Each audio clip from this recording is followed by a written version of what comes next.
Welcome back to the Rugby Oaks. My name's Matt, and I'm here with George to review Rassie Erasmus's squad to face New Zealand in Johannesburg this weekend. Now, if you're new to the channel, please go ahead and subscribe to us to keep up to date with all our videos that come out. I know a lot of you watching, there's some big numbers in the last couple of videos, and not that many of you hitting the subscribe button. So please, to help us grow, go ahead and join the community of Rugby Oaks on YouTube. George, let's dive right into this. Let's go. Let's go. You want to go talk front row? Let's talk front row, baby. Bring it on. All right. So best prop in the world. Well, Lou said prop in the world. Oxen chair. He's back. There was talk. But we know Rassie. Somebody was talking about a leaked squad. I don't know where that came from.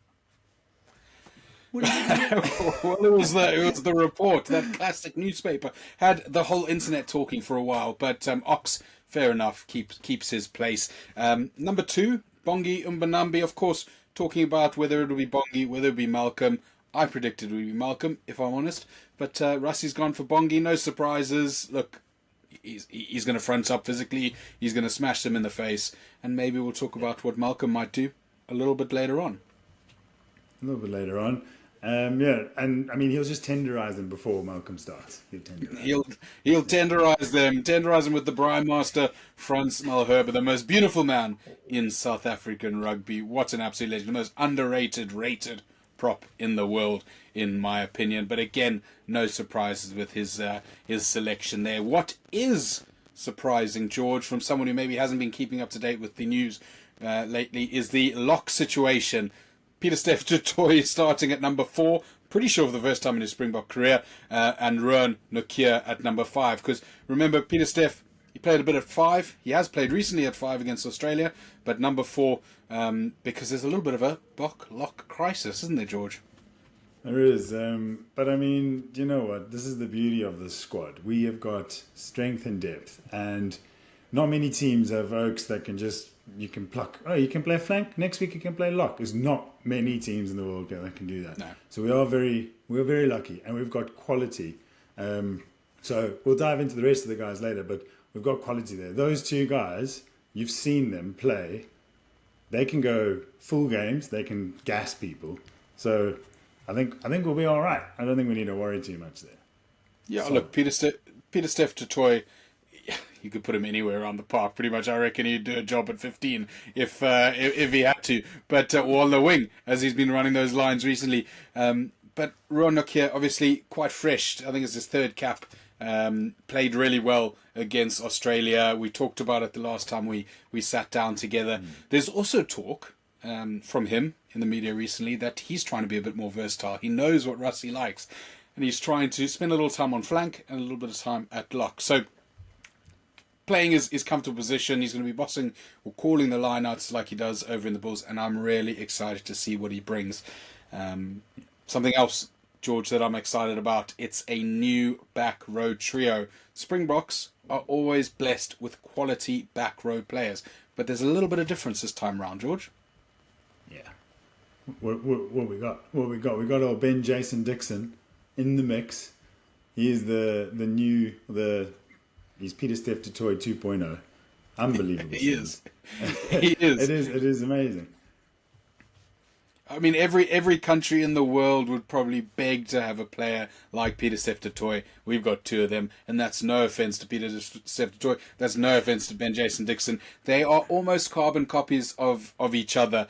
We've said before, if Ben Jason Dixon can live up to the level of Pieter-Steph du Toit, well, R.I.P. the rest of world rugby, because it'll be absolutely insane to have the 2 of them playing at the same time.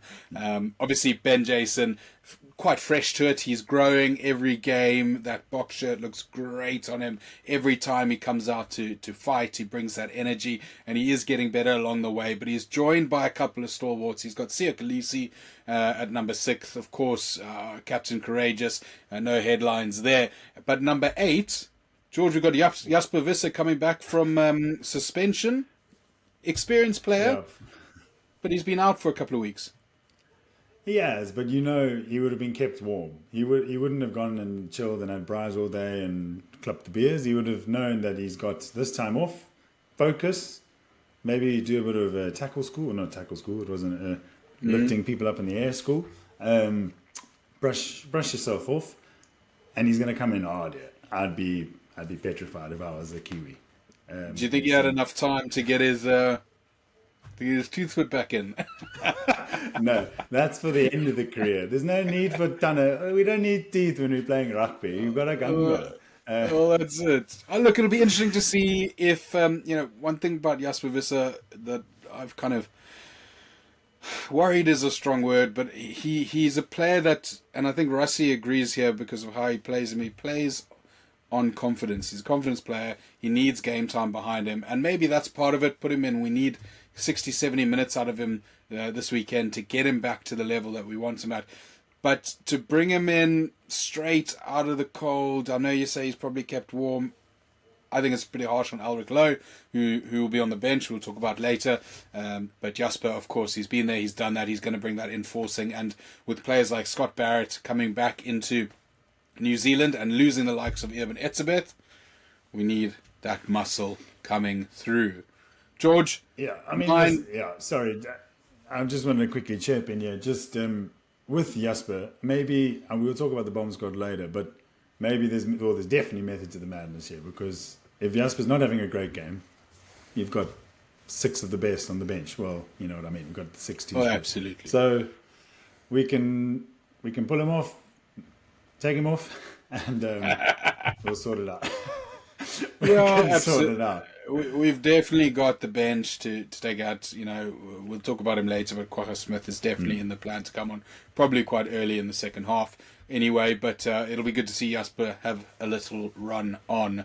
Onto the 9-10 axis, George.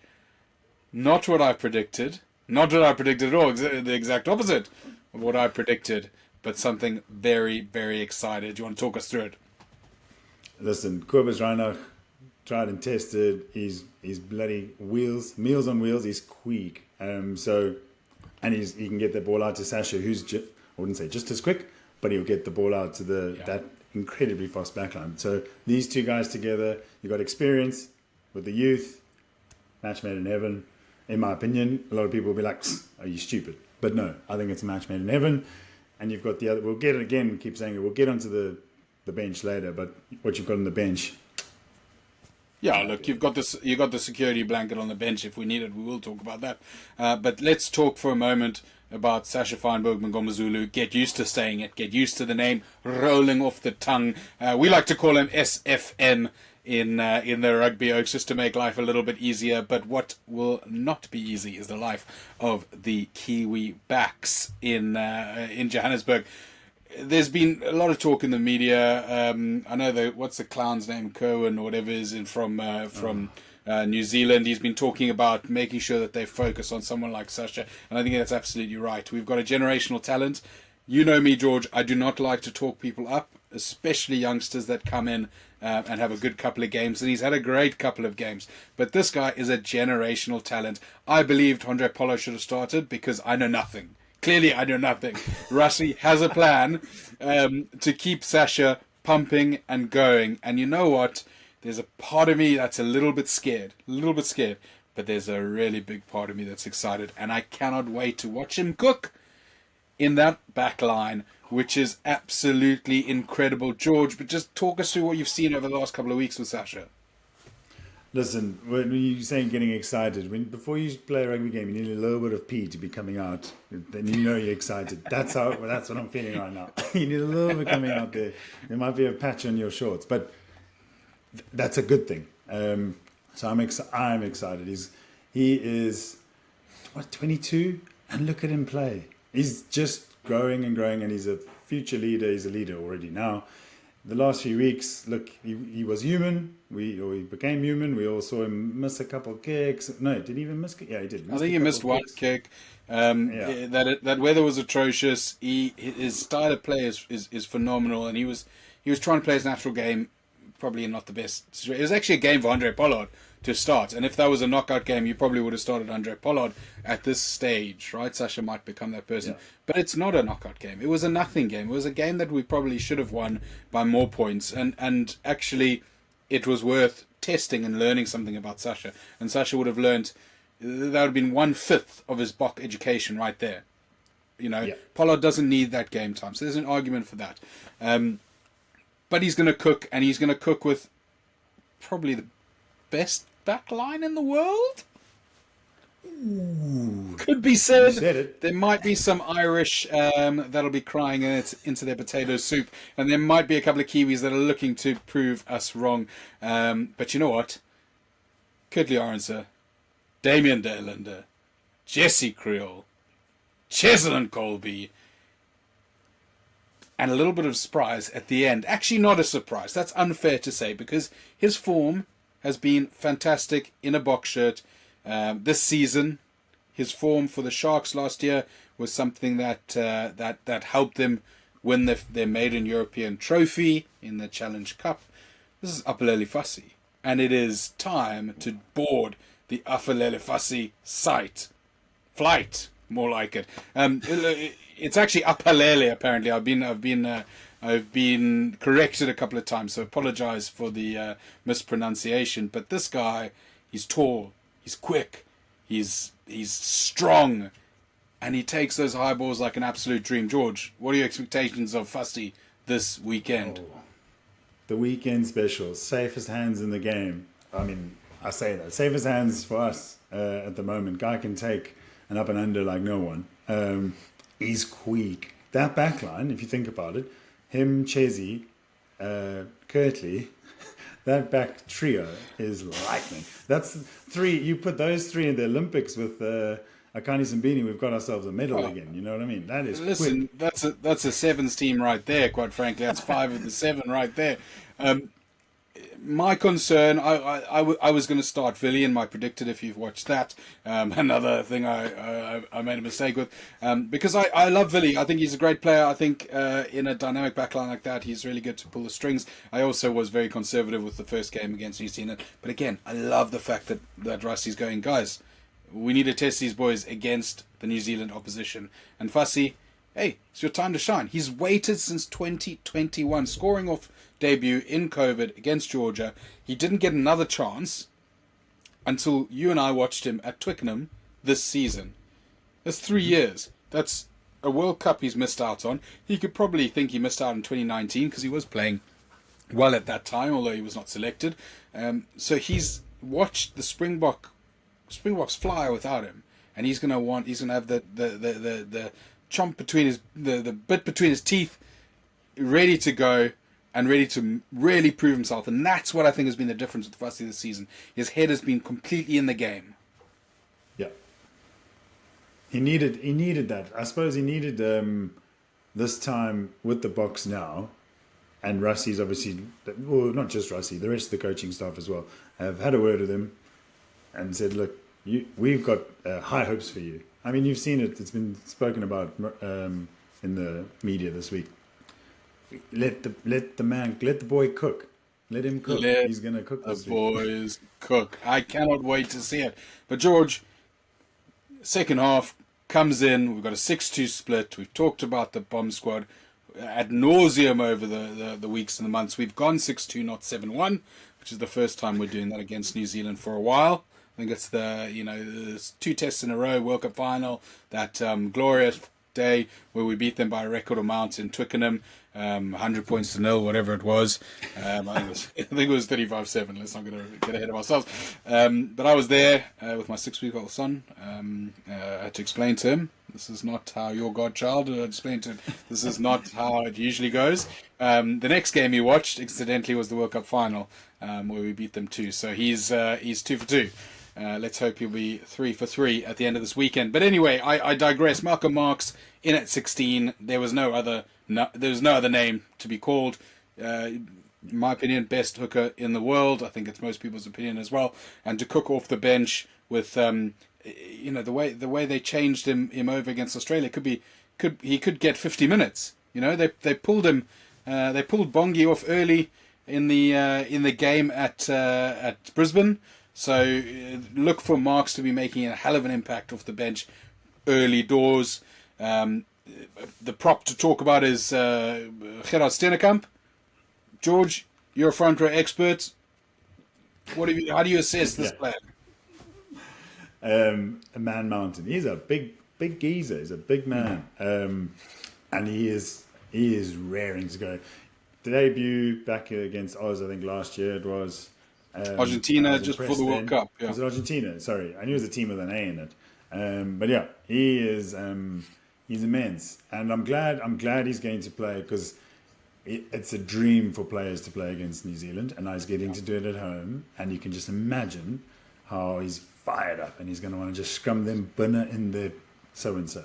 And I'm hoping he and I hope they bloody do it. They're gonna. This is it. I'm so keen to see him play. He is an absolute beast. He's a hell of a scrummager. He's really technical. He's nice and tall.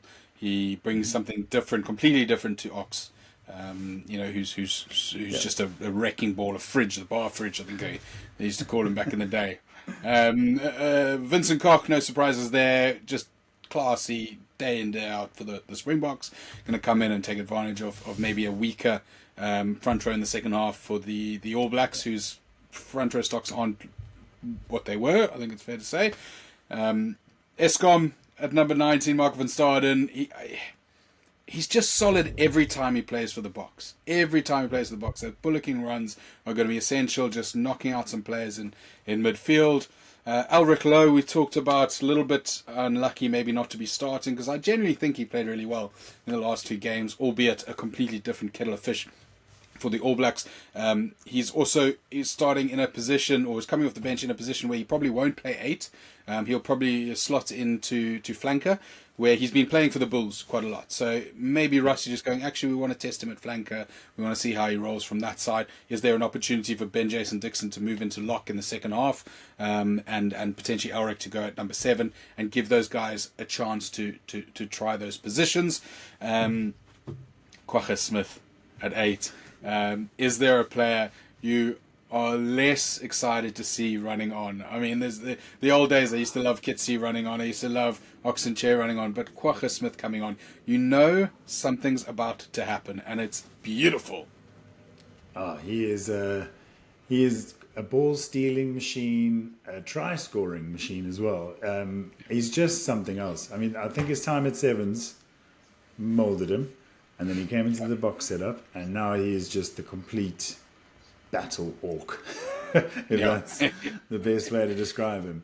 He is the utility knife. He's the Swiss Army knife. He is incredible. He can play anywhere. So he can play on the wing. He can play flank. He can play 8. With Rassie throwing some spanners around, testing some things out, I wonder if they might just play him out of position. Maybe even for 10 minutes, 15 minutes. See if what happens if you throw him on the wing or something. Put Cheslin at 9, maybe put him at wing for 5 minutes there before Grant William comes in, and it just all sets back to normal. But Rassie's going to do something crazy, and I cannot wait to see it. We round it off, George, with Grant Williams and Handré Pollard on the bench. We don't need to talk about Handré. He's Mr. Iceman. He's Mr. Reliable. He's probably going to win us the next World Cup, kicking the ball over the poles, and that's beautiful. But Grant Williams, couple of minutes on him. He's just a sensational player. I would have really liked to see him start, but I get why you wouldn't start him with Sasha this week. But what a talent. Oh, man, he's so good. And I don't know if I'm going to step on people's toes here. So he's playing very well. I'd like to see him maybe come and play at the Stormers or play somewhere else, give him a bit of extra time. But that's a topic for another day. But that's a different discussion. But he is, he's so good. Like you said before, you got a feel for him exactly. He's number 2 at club level. He's been playing that number 2 role at Springbok level, where there's going to be a moment in time where he sits there and goes, I'm not satisfied playing off the bench anymore. I'm not satisfied being an impact player, and I want to start. And I thought this was the match for him. Fair enough. Maybe next week, if we get the W this week, we can let him cook next week, and that could be another exciting selection to go. But guys, let us know what you think about Rassie's selection in the comments. Let us know anything sneaky that you think Rassie might be doing in the comments. And please, don't forget to press that button. I think it's just over here. It's the little YouTube logo. Press subscribe. Keep up to date with our videos. George, as always, it's been awesome to catch up, and we will chat again on match day and review, hopefully, a good result for the Bokke.